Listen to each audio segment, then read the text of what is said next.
I wasn't sure if I was going to tell this story, but it's just kind of funny. It may not fully relate to what we're going to talk about today. But it's all about how the best laid plans don't always work out. Um, Husbands often run into this. We have good ideas, at least we think we do, until they find themselves being outworked, and then we realize, oh, that wasn't that good of an idea after all. Well, we got married in college. We were young and dumb and didn't know any better. And so this is one of those plans that got worked out in my young, dumb, I don't know any better phases. And so we got married. We're poor college students finishing out our last semester in college. And I thought, you know what, we need to take vacation together, but we don't have any money because we're college students. And so let's go camping. And so I'd gone camping before, and this seemed like a great idea. So I put together a plan because I love plans. You know, Ephesians 3 actually has one of my favorite words in it, administration. And it's the outworking of plans. And so I put together a plan that I thought was going to just nail what we were going to do. And so I booked a camping spot about 30 minutes outside of town, and I bring my young wife along thinking this is going to be so romantic. We're going to be camping in the wilderness. We're going to be isolated and alone. I didn't think through the fact that it was a holiday weekend in October and there might be other people camping. And so we ended up getting sandwiched between two families that were coming to camp together, and our spot is right in between them, and they each had like 37 kids. And the shortest way to hang out with each other was right through the middle of our campsite. So after they finally went to bed at midnight, we were like able to have no romantic time. It was exhausting. It was awful. I also made sure to bring dinner because I was a planner, and I brought hot dogs, and that's it. No sides. I don't even think I brought like condiments. Just hot dogs. No buns. They're thinking, this is great. I've gone camping before with the dudes, and I'm like, it worked out. And I had something, but I'm like, you know what? I'm going to push through. Because that's what you do when you have a plan. You got to just push through. And we go to bed, and I start to hear the low rumbles of thunder. And I realize, I didn't put the rain flap on. And so I jump out of the tent real quick and hastily throw the rain flap on, and then we get dripped on all night. But in my mind, I'm thinking, I'm just going to keep pushing through, because when you got a plan, you just keep pushing through, and it'll end up in a good spot. But I learned something that day, that sometimes you can't force a good plan to work. My wife looked at me that morning as I got ready to cook a breakfast of hot dogs, and she said, "It's time to go home." And we're going to get into Ephesians 3, and Ephesians 3 is going to talk about two things. There's two things that Paul references here, and it gives us these great little subtitles at the top of your Bible, whether you're reading on a phone or you've got the paper. It gives you these two little subtitles of what's happening in this chapter. And it's the plan for the Ephesians, for the Gentiles, and the prayer. So the reality is if we're going to be fruitful, we need a plan and a prayer. If you just have a plan for life, you'll end up forcing things to happen. Because plans change. So when you only have a plan, you end up becoming a forceful person. See, have you heard that cliche that when God closes a door, he opens a window? See, we use that metaphor to help us come to understanding that we need more than a plan in life. We need a plan and a prayer, because things are going to shift. You think you're heading one direction, but the door closes. And so we understand, okay, when the door closes, if we will listen and pay attention, that a window will be open. But when we just have a plan in life, when we don't understand that a prayer is needed, that there's something behind the plan that is needed, we become people that when God closes a door, we go and kick it down. Because we think that's what we're supposed to do, because I've got a plan. Because in our head, the plan is the way things are supposed to be. But Ephesians 3 is going to tell us at the end that God will do exceedingly and abundantly above and beyond all that I can ask, imagine, or even think. And so our plans are usually not seeing the full picture. Plans are about action. And action's not bad. But action alone is not needed. We need a plan and a prayer to see our lives become fruitful the way that God has designed our lives to be. See, the reason this matters, and the reason I believe that each one of us want a plan, and the reason I believe Paul needed to encourage the Ephesians that there is a plan for your life, and it actually fits into the bigger plan of God, is because each of us long for purpose. We long for purpose. We long for meaning. It's questions that are stirring within people. And so that's why we put plans into action, because we want to see our life have purpose and meaning. We want to see that happen. And we have a picture of what that thing is supposed to be like, how it's supposed to work out. We go for those things. But we have to understand that we don't always see the full picture. We don't always see everything. Usually we can see maybe one or two steps ahead in the game. Even if you've got a great plan, there are going to be things that come that you don't understand. There are going to be things revealed. There's going to be mysteries about life that are going to come into play. And so we have to understand that if we just operate based out of the plan, we will find ourselves doing things that maybe seem good in the moment, but they're actually destructive. They actually take us off course more than keep us on course, which is why we need prayer to be able to partner with it so that we can see the fullness of what God has for us actually come to pass in our life. See, there's a corporate context of what is happening in Ephesians 3. And then there's an individual application for our lives.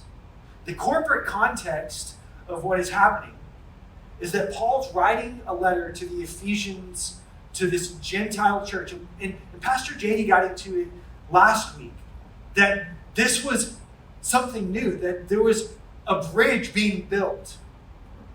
That previously God had been for the Israelites. He had been for a people, but now through Jesus, the gospel was for all people. And so there's a plan of God that is being worked out, but it's a new aspect of the plan that is being worked out. That's why Paul describes it as this mystery that's being revealed. But it's the big plan of God working out, and Paul's trying to help them connect to this is how you fit into the big plan of God. There is a part for you to play here. You have a part in this. Because they were wondering, where do we fit? They were outsiders being brought into something new. And any question that any outsider that's being brought into something new is asking is, where do I fit? Is there a place for me here? Can I do something? Can I be a part of this? And so Paul is helping them connect with, hey, yes, you fit in this plan of God. Because there's a new mystery of God's plan that has been worked out, that has been revealed now. See, before we jump all the way back to Genesis chapter 12, God speaks to Abraham. This was the plan of God unfolding for people. God speaks to Abraham. Let's run through the plan of God. We'll try to do it quickly because there's a whole front section of the Bible that does it, so I'll try to do it in like 3 to 4 minutes. There's this plan of God that gets worked out. So God speaks to Abraham. And he says, I'm going to bless you in such a way that you're going to be a blessing to all the world. You're going to have descendants as many as the stars are in the sky. And they're going to be so blessed that the world is going to see me through you. And people are going to be drawn to me through you. So Abraham has these descendants. He has a son, Isaac. And then Isaac has 2 sons, Jacob and Esau. And then Jacob has 12 sons. And they become the 12 tribes of Israel. They become this nation. And God says, these are going to be my people. I'm going to be their God. And I'm going to be unlike any other God that's on the earth. See, other gods were made of stone and wood and didn't engage with their people. The people engaged with them. But God said, I'm going to show the world that I'm different than them. I'm not going to be a God that's made of stone or wood. I'm going to be the living God who chooses to engage my people first. And the people are going to see what I'm like They're going to see the blessing and the favor that I put on these people, and they're going to be drawn to me. It's going to be a mystery to the world, but I'm going to reveal myself through this nation. It's this beautiful thing that God wants to do. It's the big plan of God working out, and he's using individuals to have a part in it. That's what we have to remind ourselves. That yes, God is working out his big plan, but how he chooses to work it out is by taking people like you and me. And as Paul said, giving us a grace to live. A grace is a gift. It's a personality. It's a skill set that we have. It's a calling that we feel like we belong to. It's a neighborhood that we live in that we're supposed to represent Jesus to. There's a grace that's been given, and he invites us into this plan. So here we are, that's fast forwarding through the timeline here. You've got the nation of Israel. God's their God. He's revealing himself to them. Then there is another invitation that's given to somebody named Moses. The people are locked in captivity. And so God says, I'm going to pull my people out of captivity, using Moses to do that, and miracles and signs and wonders that reveal who I am and how powerful I am to the world. But I'm also going to give them this law to help the people understand how to live set apart from every other nation, but also how to engage with me so that they can know me. Because remember, I'm a God that's different than all the other gods. I'm a God that wants to know you, that wants to engage with you, that wants to have a relationship with you. So I'm going to give you this law that shows you how to do that. It's another aspect of the plan of God unfolding, the mystery of God coming into play. Fast forward again. You've got Jesus who comes into the earth, and people were looking for a Jesus-type figure. They were looking for a Messiah, but he came in a way that they weren't looking for. What they were looking for was a political and military Messiah who was going to rescue them from Roman occupation. They was going to set Israel back up on its high throne as being the superpower of the world, so that then people could see what God is like. But Jesus came to say, no, I actually came to show you what God is like. I came to reveal the fullness of who God is. I didn't just come to restore a nation, I came to restore all people back into full relationship with God. So he was a different kind of Messiah than they expected. He was outside their plan, which is why so many people rejected Jesus. Because usually when we create a plan, we've already decided the outcome. And when things start to deviate from that outcome that we've decided is right, we reject what's happening. Rather than ask ourselves, is maybe something happening that I need to shift into? Is something different happening that I need to redirect into when the plan is not going in the way that I thought it was going to be going? That's why so many people rejected who Jesus was and the way he lived, Paul included. Paul was one of those people who rejected who Jesus was. He rejected what he stood for.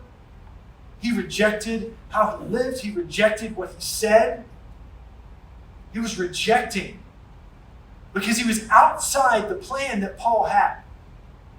He was outside the norm. It seems strange when we start reading Ephesians 3 for me to say that, where Paul says, surely you've heard about the administration of God's grace that was given to me for you. You think, well, how can this guy be outside of God's plan? Well, this is after he got course corrected. This is after he got redirected into the plan of God.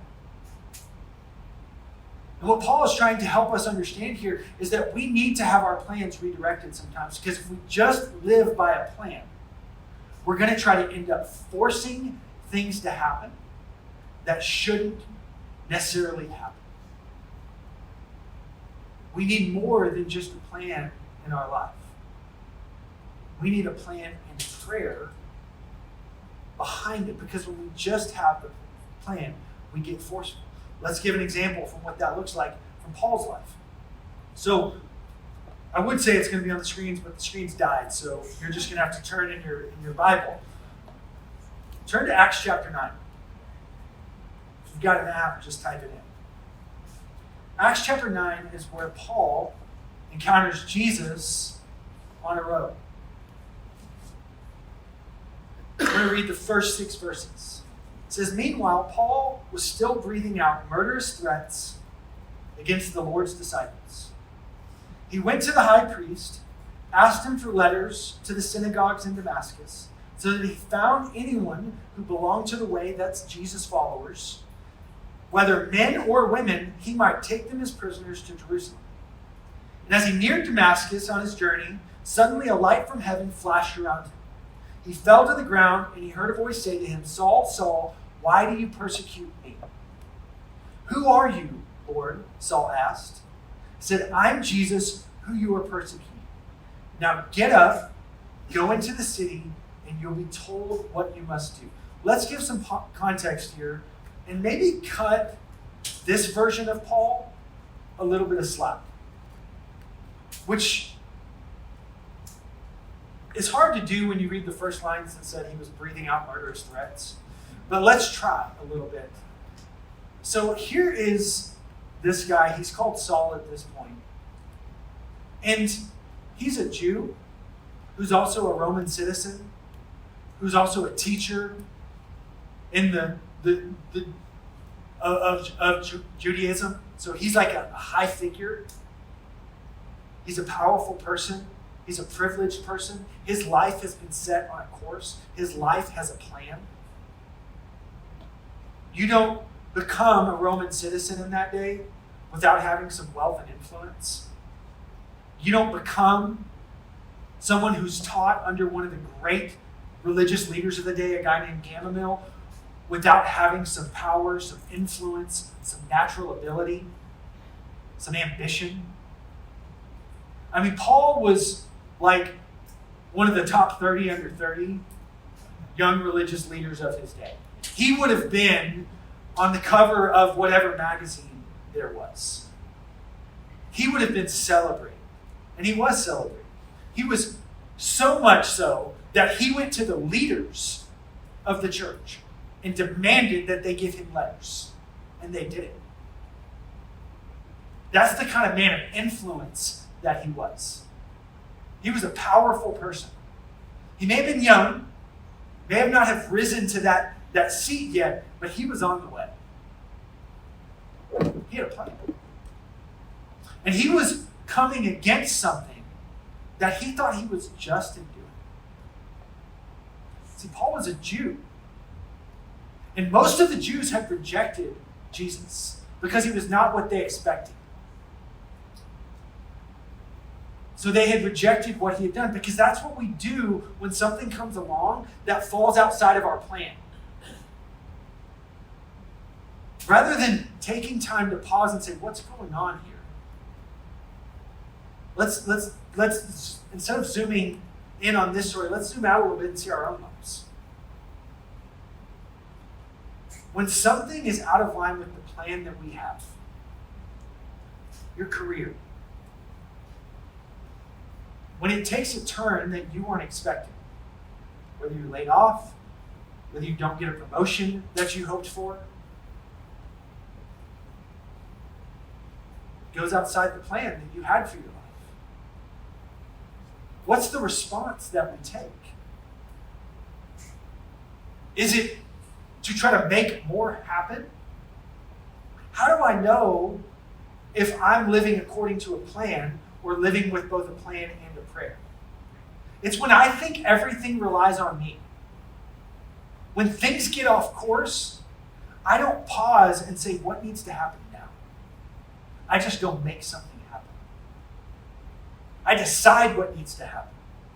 Or I assume that everything that is different than the way I pictured it in my head is off. And I go make more happen. You know you're just living by a plan when you think the way you expect your life to turn out solely depends upon you. When you are the master of your own destiny. Let me tell you, you're not. There are things coming through your life that you cannot see. And thank God you can't, because they're actually bigger and better than you think. God has more for you than what you have dreamed of. God has a better purpose for you than what you have for yourself. He's got more that he wants to do in you. He's got more that he wants to heal and restore. There are broken places in you that you don't even see yet that God intends on healing so that he can use them for his glory and he can use them to help people. But you don't even know they're there yet because you haven't bumped into that broken place yet. And God wants to heal that. And so if you just live your life based on the plan that you can see today for your life, there are things that I wanted to do when I was 18 years old that, man, I'm so glad those didn't work out. Because there were some dysfunctional plans, and some of them were just silly. And my life has so much more meaning and purpose now. You know, as parents and grandparents, you know, we often see that with kids. Our kids want to do something. They want to try something. I had a kid not too long ago that was convinced he needed a gold tooth. So he wanted to pull one of his teeth out so that we would be forced to get him a gold tooth. And I'm like, please don't do that. You don't see what I see. But he was convinced that that's what needed to happen. And we act like that at times. We're convinced that what we can see today is the right thing that needs to happen. See, but Paul ran into that on a road. That what he thought needed to happen was not actually what needed to happen. Paul thought he was doing God's work by rounding up people that were preaching something different than he thought. He did not think he was doing anything wrong when he did that. And it wasn't until he got confronted by the voice of God that things shifted. We sometimes need to be confronted. Hopefully you don't have to get confronted that aggressively. But we need to get confronted when our plan is off. And we need to be redirected back into it. Because when we just live by our plan, we end up forceful. We miss out on the mystery that's taking place. We missed out on the things that we don't understand. See, what Paul goes on to say is he said, there's a mystery that's been made known to me by revelation. And I've been writing about it. The first couple chapters, he's writing about it. So that you'll be able to read and understand what's taking place. And here's what the mystery is. This mystery is that through the gospel, the Gentiles are now heirs together with Israel. Members of one body and sharers together in the promise of God. So let's go back to the original plan of God we were talking about earlier. God was going to use Abraham, and he was going to bless Abraham and bless the world, and that became a nation, Israel. And God was using Israel to show what he was like, and his favor was on them, and he was their God. And here's a new element that is revealed. There's a new aspect of the plan of God that has been put on display now. That it's no longer just about the Israelites. It's about Israelites and Gentiles. So all people who believe in Jesus are now co-heirs to the promise that God has. It's a rewrite. It's a rewrite that says, hey, you only saw a part of the plan. You only saw a part of it. But now there's a new part that needs to be revealed. There's a new aspect of it. Which is why Paul is told by Jesus when he's confronted on that road, okay, now get up, go, and wait. Get up, go, and wait to be told what to do. Get up, shut up, and listen. I don't need you to come up with the next part of the plan, Paul. I need you to listen. I need you to seek to understand so that you know what to do, so that you know how to move, so that you know what I want to do next, because you've just been forceful as you've executed your plan. But now I want to do something different. We need a prayer that goes along with it. All right, I debated about doing this, but I'm going to go for it. If we just operate off a plan, we end up becoming forceful. But if we just live, as the old song goes, living on a prayer, if we just live with a prayer and no action, you know what we end up becoming is wishful. And the reason I hesitated going here is because most of us feel like we fail at prayer anyways. So I didn't want to paint a picture of you shouldn't be praying. But the reality is, we have often a misconstrued idea of what prayer is. Which is why we feel like we fail at it and why we don't do it. But when we treat prayer like a Christmas list, hey, here's the things I want, God. I need you to do this for me. It's like our honey-do list that we give to God. And we're like, hey, go make this happen. But that's a misunderstanding of what prayer is actually meant to do within us. Prayer is meant to bring us into connection with the living God, where He is able to speak to us, and where He's able to empower us, where He's able to reveal to us what is off in our lives and what we need to do about it, so that we can actually begin to see His life flow through us. But when we just bring in our Christmas list and say, I need you to do these things for me, and we don't understand that when we bring even those things, which are often burdens. Let me give you a story behind it. So in my 20s, I went to a guy who was discipling me. And I said, Daniel, I just need you to pray for me, because my lifestyle before pursuing Jesus was filled with lots of drugs and alcohol on a regular basis. And that's just how I lived my life in kind of a haze. And I came to him and I was like, hey, I just need you to pray for me. I still want to do these things on a regular basis, and I don't want to anymore. But the desire is just like, it feels really strong in me. So will you just pray that it goes away? And in his wisdom, he looked at me and goes, no. But we can talk about where you spend your time. See, because that desire was being fueled by some action. Where I was going. How I was spending my time. I was still feeling a strong desire to that lifestyle because that's where I spent my time. I spent my time at the bar. So I still wanted to pursue a lifestyle that was drawing me into that. So he said, how about instead of just praying that you get a magic pill that makes something go away, we talk about how you change how you're living.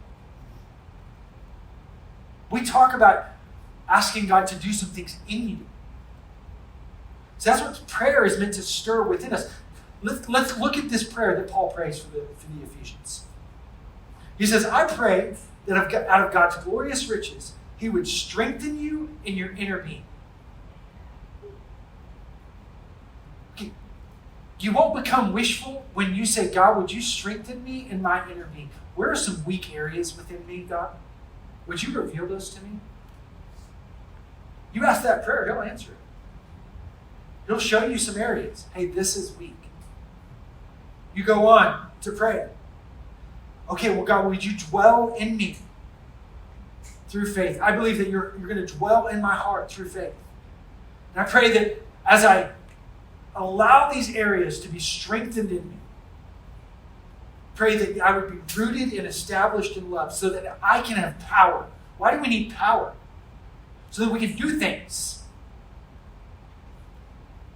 When we partner, when we understand that prayer is about actually seeing something changed in me. Not about me bringing my list to God in this scenario. I'm saying, okay, God, I want to see your plan work through my life. So where am I actually not equipped to do that? Where do I not have the inner fortitude? Where do I not have the character to do what you want me to do? Where are there things off in how I live my life that need to be adjusted? All of a sudden, prayer goes from becoming this wishful thing where we're hoping something changes in our life if God drops a magic miracle in our lap, to becoming something where we're saying, okay, God, you are working within me. You're strengthening me in my inner being. I'm being rooted and established in your love, meaning I'm accepted by you. My identity is rooted in acceptance, not in earning favor by what I do, but I'm rooted and established in love, and I now have power to live out the way that you're calling me to live.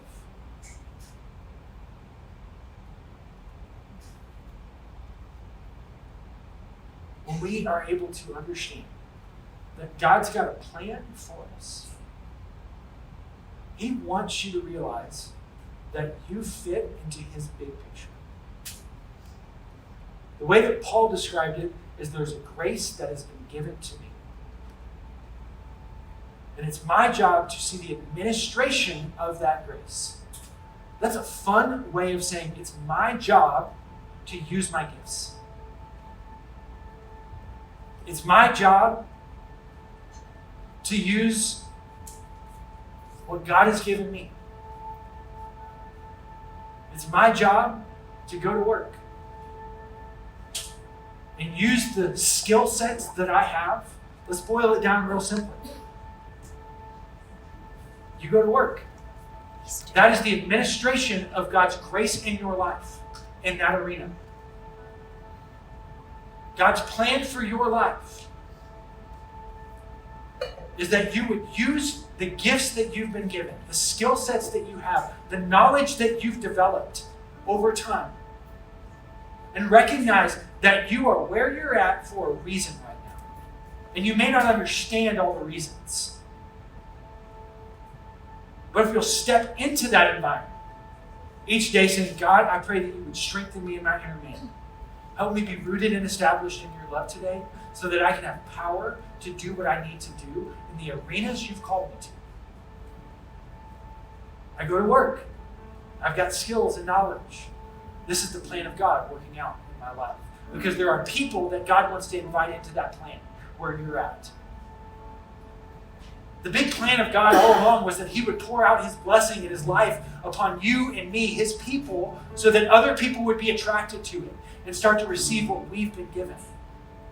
So when you go to work and you recognize that the administration of the grace on my life is me just doing the gifts and the talents and the knowledge that I have in the arena that I've been given, then you begin to experience living in the plan of God. And you do it with the power of God behind you because you're doing it with prayer behind you, which is what Paul's inviting us into in here. Is we need a plan and we need a prayer. Because it's hard to do that. When I go home, I recognize that where I live is for a reason. God has placed me there. We live in a culture today where it's very normal to never talk to your neighbors. I know that firsthand. You have to work at it now. Really, really work at getting to know the people that live around you. I mean, one of my neighbors just put up like a 12-foot high fence. And she told me it's because I don't like looking at your house. So you have to work at it. You have to work at getting to know your neighbors. But I realize that God has put me next to this lady for a reason. It is the plan of God in my life. I may not always like that plan, but that's why I partner with prayer. Because I recognize, God, there's something in me that needs to be strengthened in my inner being. Because you have called me to love people the way that you love them. And you've called me to live in this home. And she is my neighbor, whether I like her or not. So would you help me?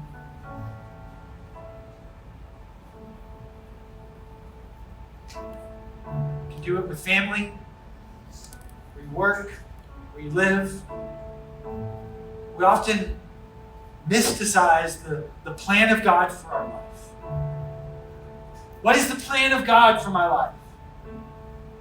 Where do you live? Where do you work?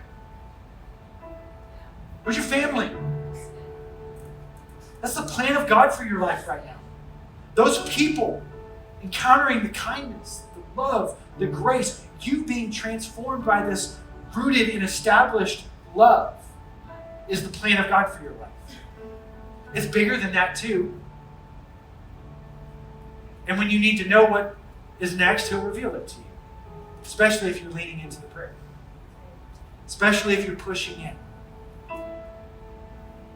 The plan is not as complicated as we think it is. It just requires us to look up. It requires us to look up and say, this is where I am. Okay, so God, would you use me where I am? Would you strengthen me? Would you establish me? Would you help me to be rooted in your love? Would you give me power? And would you do more than I can even think, imagine, or see? Stand with me. I want to read that verse again. And I want to pray for us.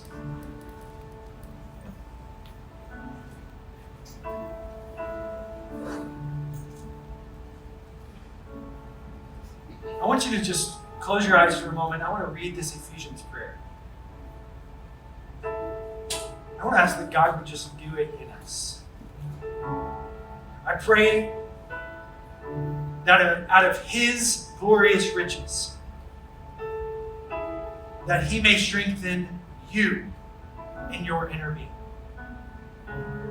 so that Christ may dwell in your heart today through faith.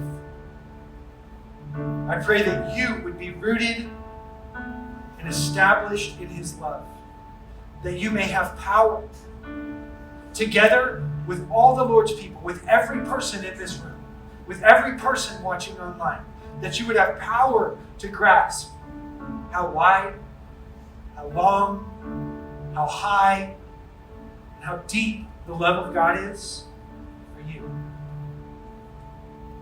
That you would know that this love surpasses all knowledge, surpasses your ability to be able to understand. It goes beyond your limits, so that you can be filled to the measure of all of it. God's fullness, not your fullness. That He would fill you to His measure of fullness.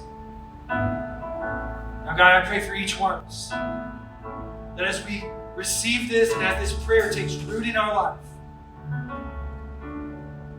would you do immeasurably more than we know to ask, than our minds can even imagine, than we can even comprehend.